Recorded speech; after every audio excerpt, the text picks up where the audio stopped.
네, 전력공학 하겠습니다. 21번. 과전류 계전기의 반한시 특성으로 알맞은 것은입니다. 그림으로 설명을 드리면 이렇게 이게 시간이고요. 이게 전류인데 반한시 계전기 같은 경우는 이렇게 됩니다. 그걸 보면 보세요. 전류가 작죠. 전류가 작으면 시간이 굉장히 큽니다. 동작을 늦게 한다는 것이고, 전류가 크면은 시간이 짧죠. 빨리 동작한다는 겁니다. 이것이 반한시 계전기요.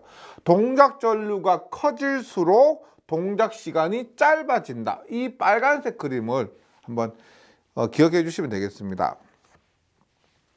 22번이에요. 선택 지락 계전기. 선택이 선택한다. 셀렉트죠. 선택 지락 그라운드 계전기 릴레이입니다. 그러면 선택을 하기 때문에 2회선이 되겠죠.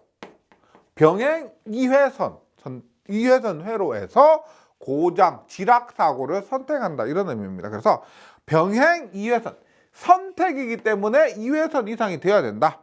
지락 고장 회선의 선택 차단이 된다. 23번 전력 계통의 안정도 향상 대책으로 옳지 않은 것은 안정도입니다. 1번 계통의 직렬 리액턴스를 낮게 한다. 안정도 하면 먼저 나오는 것이 직렬 리액턴스가 작아야 되는 것이고, 2번 고속도 재회로 방식 맞죠? 3번 지락 전류를 크게 하기 위해 직접 접지 방식을 채용한다. 지락 전류를 크게 하기 위한 것이 직접 접지 방식은 맞지만, 지락 전류가 크면은 안정도는 낮아집니다.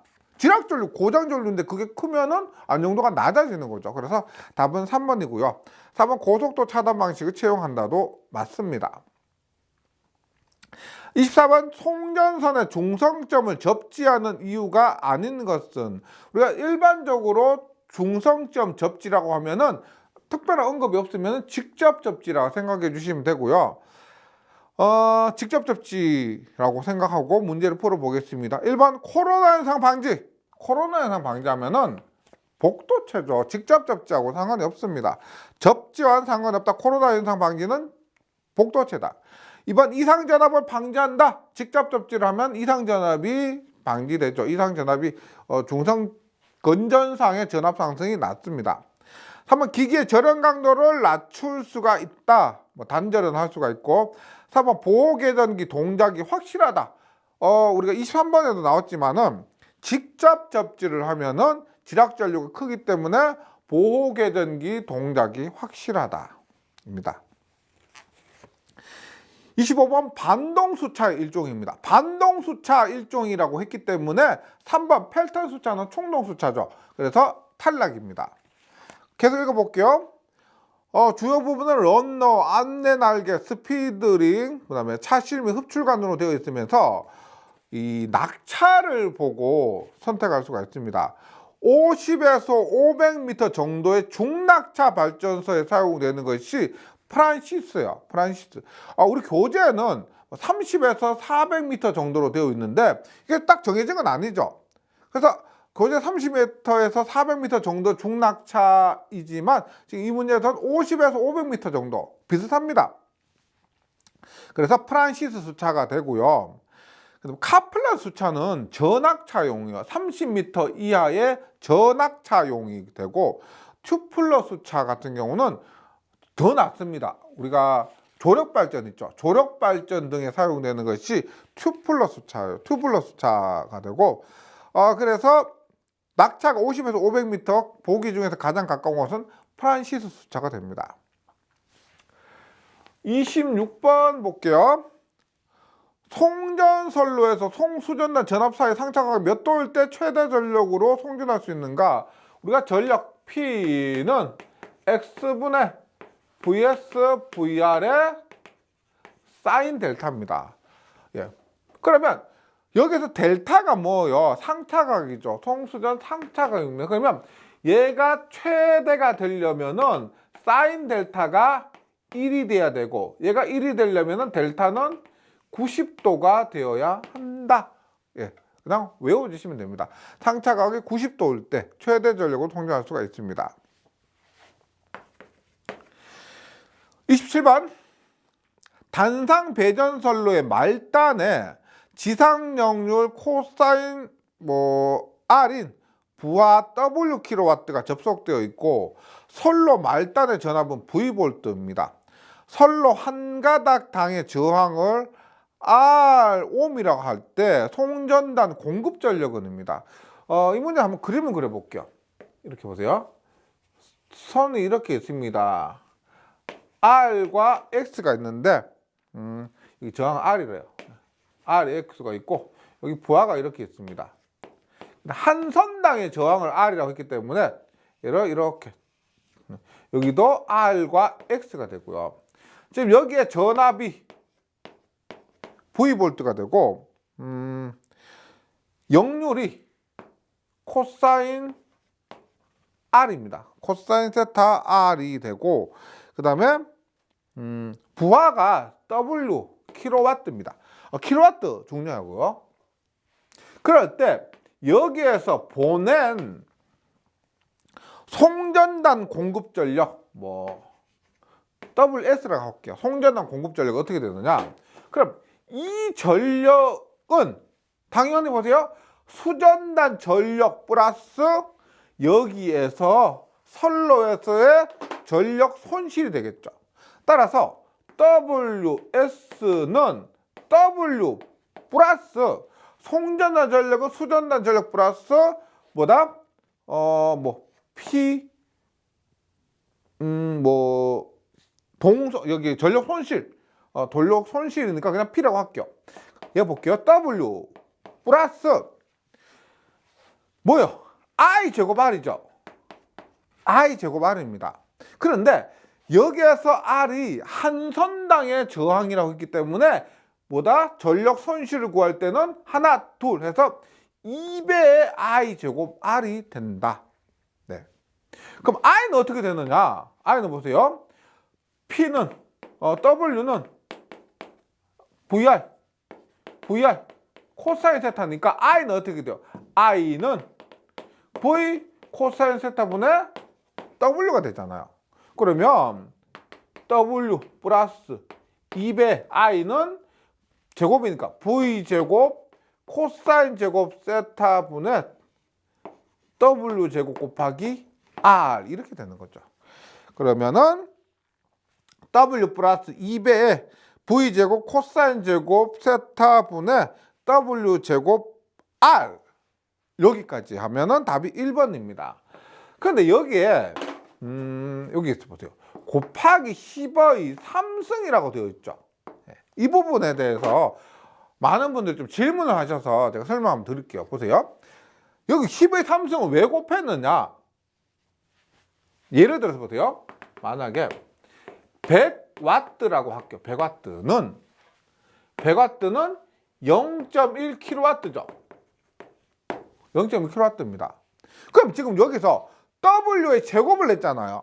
W 제곱하면 100에 제곱하면은 만이죠. 10,000W는 10kW가 돼야 돼요. 맞죠? 10kW가 돼야 되는데 0.1kW 그대로 지금 여기서 0.1kW라고 했기 때문에 0.1kW에 제곱을 하면 0.01kW가 됩니다. 10kW가 돼야 되는데 킬로와트를 그대로 곱하면 0.01kW가 돼요. 그리고 얼마? 곱하기 10의 3승을 해줘야만 10kW가 되는 거죠. 그래서 이 문제에서 앞에 문제에서 킬로와트를 그대로 대입을 했기 때문에 이런 관계에서 올바른 값을 얻으려면은 10의 3승을 곱해줘야 되는 겁니다. 킬로와트를 그대로 대입했기 때문에. 네, 그런 관계다. 꼭 좀 기억을 해주시기 바랍니다. 28번 볼게요. 파동 임피던스가 Z1, Z2의 두 선로가 접속되어 있을 때 전압파의 반사 개수는입니다. 이렇게 대충 그림 한번 그려보면 이렇게 돼요. 이원의 전압이 들어갑니다. 그러면 이 부분에서 이렇게 반사되는 전압 E2가 있고 이렇게 투과되는 전압 E3가 있습니다. 그래서 E2를 고려하는 것이 반사계수, E3를 고려한 것이 투과계수고요. 여기 임피던스가 Z1과 Z2가 있죠. 그러면 반사계수는 Z1 플러스 Z2. 예, 분모는 Z1 플러스 Z2고요. 반사는 뭐다? Z2 마이너스 Z1이 됩니다. 투과는 어떻게 해요? 투과는 Z1 플러스 Z2 똑같고요. 얼마? 2배의 Z2가 투과계수가 된다. 28번 문제에서는 반사계수 물었기 때문에 Z1 플러스 Z2분의 Z2 마이너스 Z1이 되어야 합니다. 계속해서 29번 문제 볼게요. 원자력 발전소, 화력 발전소 특성을 비교한 것 중 틀린 것은? 입니다. 1번 원자력 발전소는 화력 발전소의 보일러 대신 원자로와 열교환기를 사용한다. 맞죠? 네. 2번 원자력 발전소의 건설비는 화력 발전소에 비해서 싸다. 아이고, 원자력 발전소가 더 비싸죠. 네. 원자력 발전소는 예를 들어 하나를 짓는다. 그럼 뉴스에 나오잖아요. 근데 화력 발전소는 또 뭐 그렇게 뉴스에 나온다기보다는 지역 뉴스 정도 나온다. 원자력 발전소는 그 건설 비용도 굉장히 크고 조금 다소 위험한 부분이 있기 때문에 뭐 그렇게 이해하시면은 원자력 발전소가 건설비가 훨씬 더 비쌉니다. 3번 동일 출력의 경우 원자력 발전소의 터빈이나 복수기가 화력 발전소에 비해서 대형입니다. 4번 원자력 발전소는 방사능에 대한 차폐 시설물의 투자가 필요합니다. 이런 것 때문에 건설비도 더 비싼 거죠.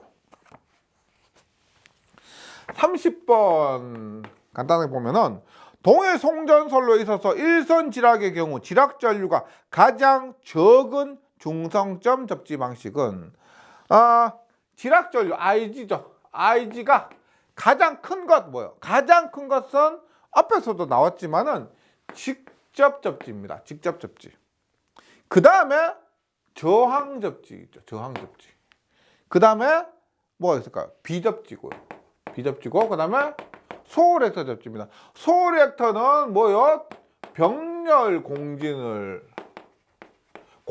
이용한 겁니다. 그래서 병렬 공진을 이용해서 임피던스가 최대가 되면 지락전류가 최소가 된다. 그래서 지락전류가 가장 적은 것은 소리액터 접지 방식이다. 꼭 좀 기억을 해주시고요.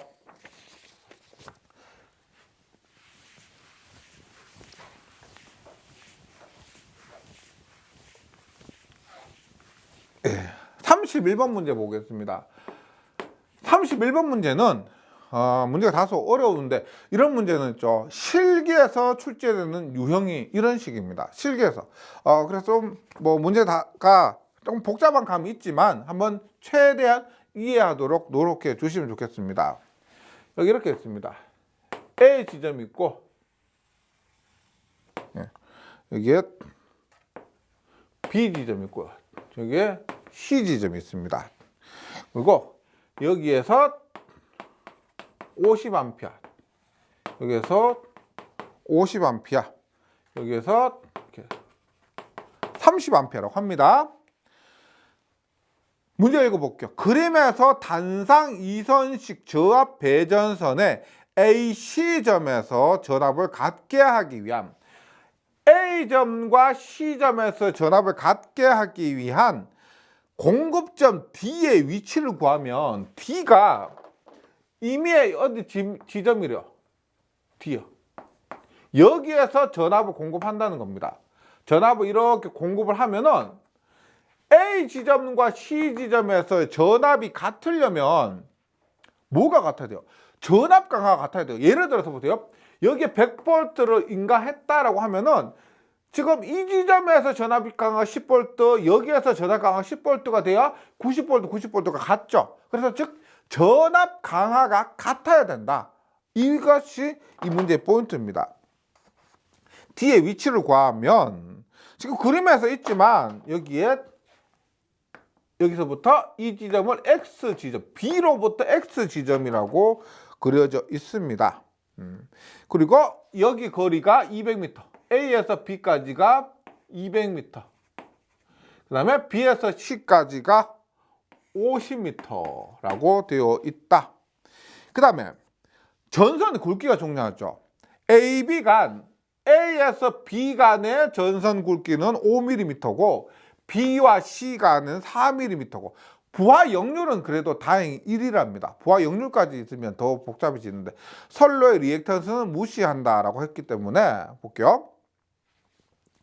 지금 전압 강하가 포인트라 그랬죠. 그러면은 전압 강하 볼게요. 전압 강하 E는 IR입니다. 맞죠? 근데 I 곱하기 R은 얼마요? R은 지금 전선에 지름이 줘있잖아요. 그러니까 저항을 굉장히 구조적인 것부터 로 A분의 L로 구하는 거죠. E는 I 곱하기 로 L분의 A분의 L. 그럼 지금 지름이 주어졌으니까 단면적을 어떻게 구해요? 단면적 A는 반지름 곱하기 반지름 곱하기 파이죠. 3.14 파인데 반지름은 2분의 D, 반지름은 2분의 D 곱하기 파이 하니까 얼마? 4분의 파이 D의 제곱이 되는 겁니다. 그래서 이것을 얼마? I 곱하기 로의 단면적 A를 4분의 파이 D의 제곱분의 L 이렇게 구할 수가 있다. 이렇게 됩니다. 그럼 이제 본격적으로 한번 볼게요. 보세요. A에서 D까지, 여기에서 이까지의 전압 강하와 여기에서 이까지의 전압 강하가 같아야 됩니다. 그러면 A에서 D까지의 전압 강하를 한번 구해 볼게요. A에서 D까지 전압 강하는 얼마? I가 얼마요? 여기에 흐르는 전류는 50A죠. 50A 곱하기 로 저항률 곱하기 4분의 파이 곱하기 D가 얼마였어? 5mm 그대로 씁니다. 5의 제곱 분의 길이가 얼마요? A에서 D까지 길이는 200m에서 X를 뺀 거죠. 200-X가 됩니다. 네, 이렇게 되고요. 그 다음에 이것과 여기서 이까지의 단면 그 전압 강하와 이 부분을 한번 살펴볼게요. 보세요. 지금 여기까지는 어떻게 돼요? 이 부분은 여기에 흐르는 전류는 50A, 30A가 합해진 80A 전류가 흐르죠. 얼마? 80 곱하기 로 곱하기 4분의 파이 곱하기 요 부분에는 전선의 단면적이 똑같죠. A와 B 사이니까. 그래서 5의 제곱분의 거리가 얼마예요? X죠. X. 플러스 이 부분의 전압 강하 볼게요. 이 부분의 전압 강하는 전류가 30이고 로 곱하기 4분의 파이 곱하기 지름이 3mm라 그랬죠. 4의 제곱분의 얼마요? 여기는 50이라고 했습니다. 50. 네, 50. 그럼 정리를 해볼게요. 보세요. 양쪽에 공통적으로 로와 4분의 파이 로와 4분의 파이고, 예, 여기도 똑같죠. 여기도 뭐 로 있죠.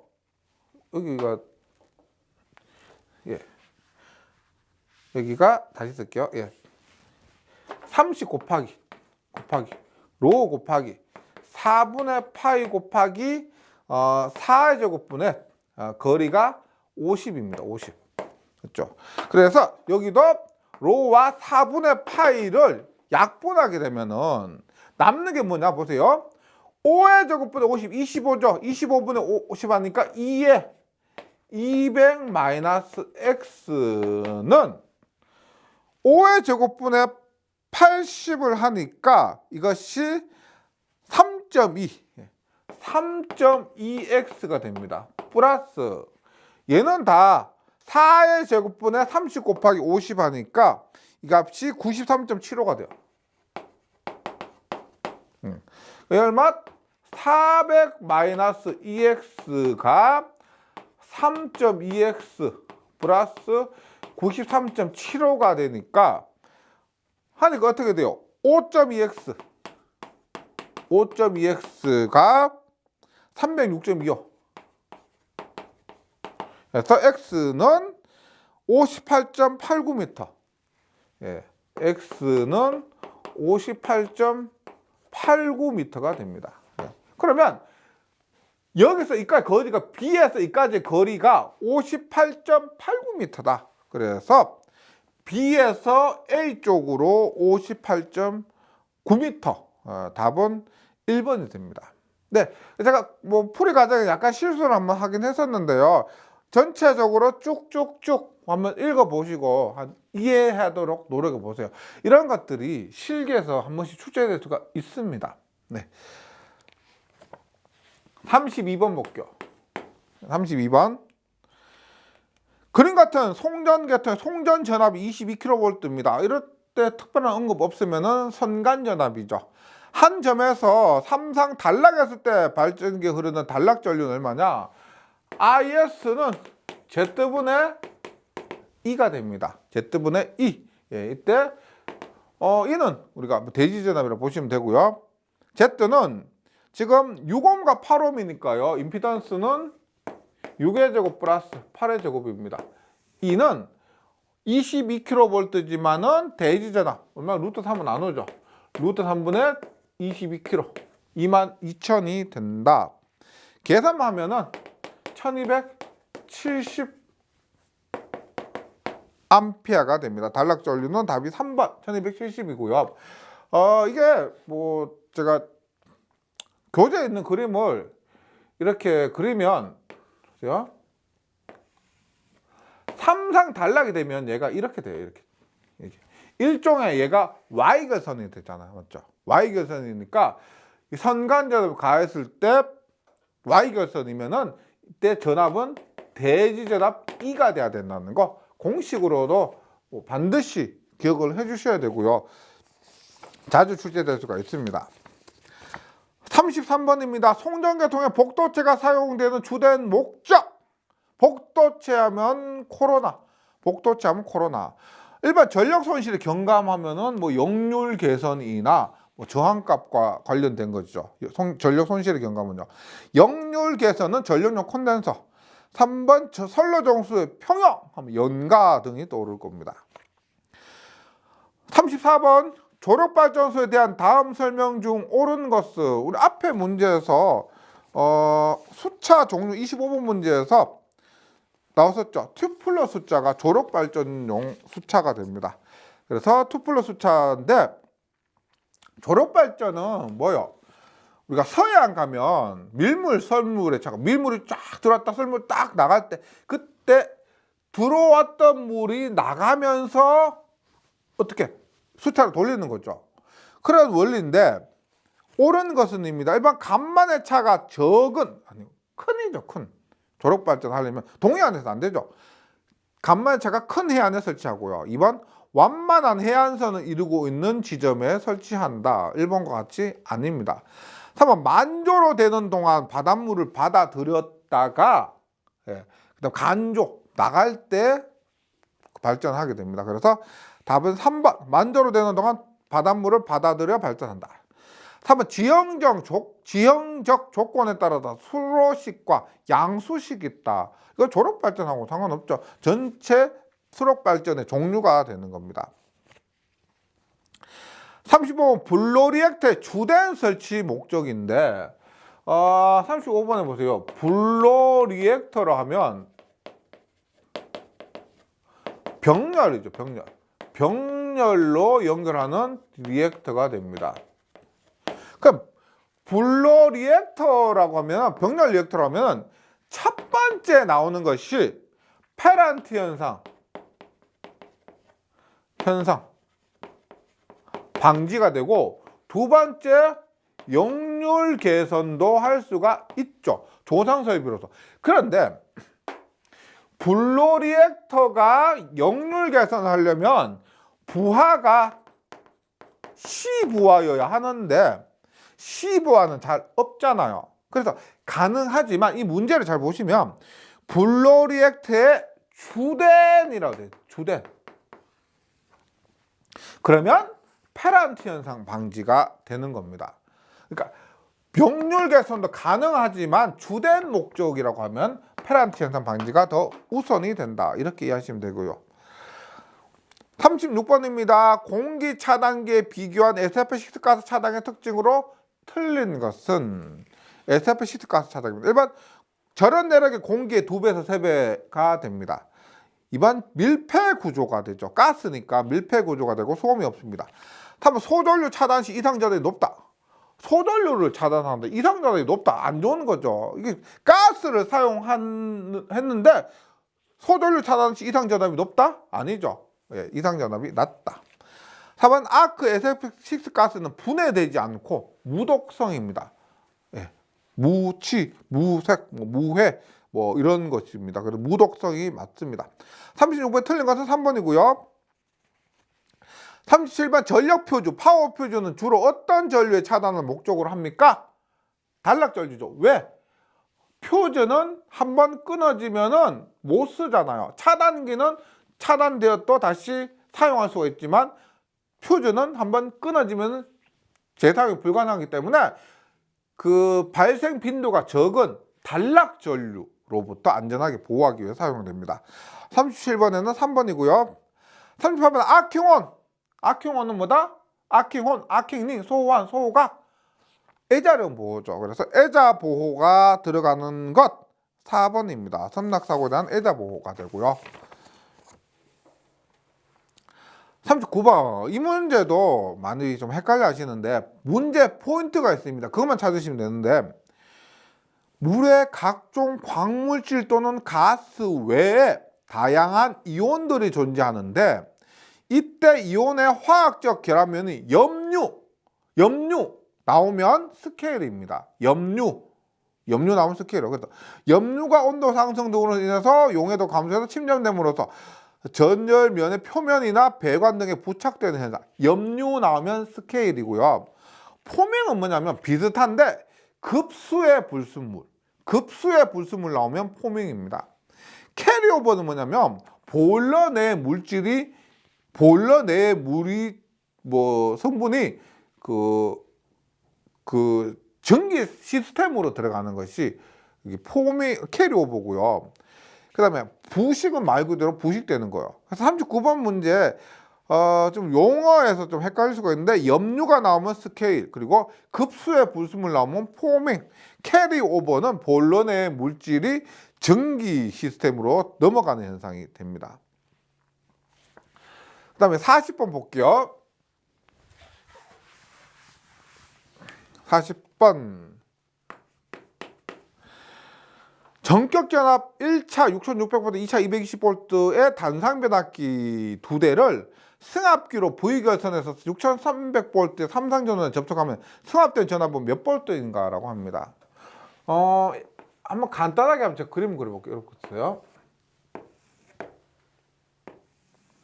지금 1차가 6600V입니다. 그 다음에 2차가 220V예요. 그럼 보세요. 만약에 여기에 6600V를 집어넣으면 2차에 나오는 전압 얼마요? 6600V 플러스 얼마? 6600V 플러스 얼마가 돼요? 6600V 넣으면 6600이 220이니까 220V가 2차에 나오는 전압이 되는 겁니다. 그런데 이 문제에서는 1차의 전압이 6300V래요. 그럼 2차에 나오는 전압은 6300V 플러스 220이 아니죠. 1차에 6600 넣었을 때 220이니까 여기는 얼마? 6300 곱하기 6600분의 220. 네. 이것이 2차에 나오는 전압입니다. 그러니까 6600번을 넣으면 여기에 6600, 220이 더해지지만 6600번 낮은 6300번을 넣으면 이 비율만큼 더해지는 거죠. 그래서 6300에 1 플러스 6600분의 220 이런 식으로 공식이 만들어지게 되고요. 계산하면은 6510V가 됩니다. 6510. 그래서 40번에는 답이 3번. 네, 이렇게 정리해 주시면 되겠습니다. 전력공학 약간 다소 어려운 문제 하나가 있었는데요. 너무 신경 쓰지 마시고 너무 스트레스 받지 마시고 약간 실기를 고려했다면 한번 도전을 해볼 만한 그런 문제였고 약간 나머지 문제는 그렇게 어려운 문제는 아니었던 것 같습니다. 네, 잘 정리해 주시고 전기기기 과목에서 뵙도록 하겠습니다. 수고하셨습니다.